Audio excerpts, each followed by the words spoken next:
So the kinesphere, now that we have learned about the different planes, is the concept of the space that you can reach with your arms or legs.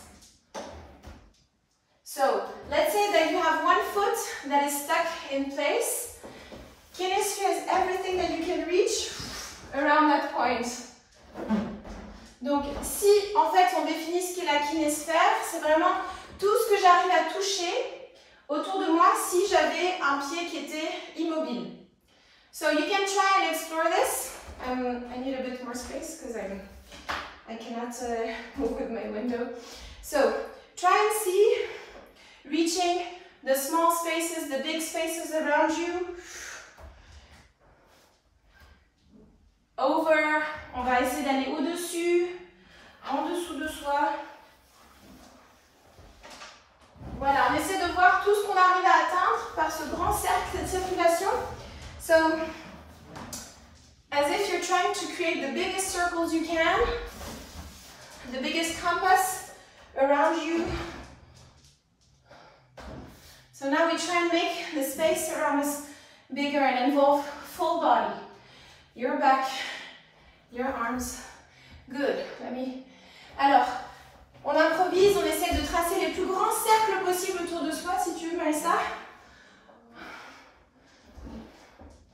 Voilà. Je vais chercher les plus grands espaces possibles. Good. So, now what we can define is that if you want your kinesphere to be the biggest you can, you need to work on opposing directions. Si je veux agrandir ma kinésphère, j'ai besoin de travailler sur des directions opposées.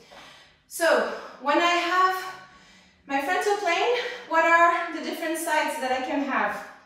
La droite et la gauche sont les différents sens opposés dans mon corps quand je vais sur le plan frontal.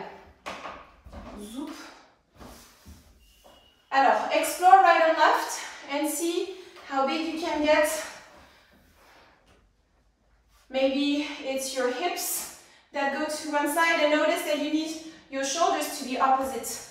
Or your elbow, to really always look for something opposite. If you use your foot, you have to counterbalance with your body, your torso. Okay.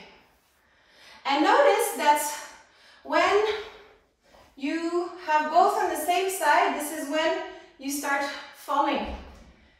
Vous avez remarqué ça, que quand en fait on ramène tout sur le même côté, c'est là qu'on perd notre équilibre. So, let's play now with front and back. On va essayer de chercher les directions opposées entre l'avant et l'arrière du corps. Allez-y, so look for directions that are opposite in the front body and in the back. See what you need to oppose.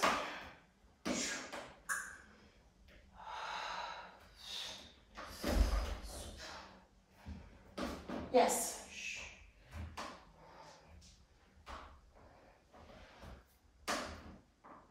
And you'll notice also that you're shifting between the big space and a small space. Voilà, on alterne entre le petit espace et le grand espace. Et enfin, donc on a haut bas. So, looking for that axis, up and down, high and low. So, seeing what goes down of you when you go into relevé, or what goes up in you if you go into plié. So, for example, belly button has to come up and explore yourself. Allez-y toute seule. Donc, on cherche en fait vraiment ce qui s'oppose dans le corps. Qu'est-ce qui descend quand je monte? Qu'est-ce qui monte dans mon corps quand je descends?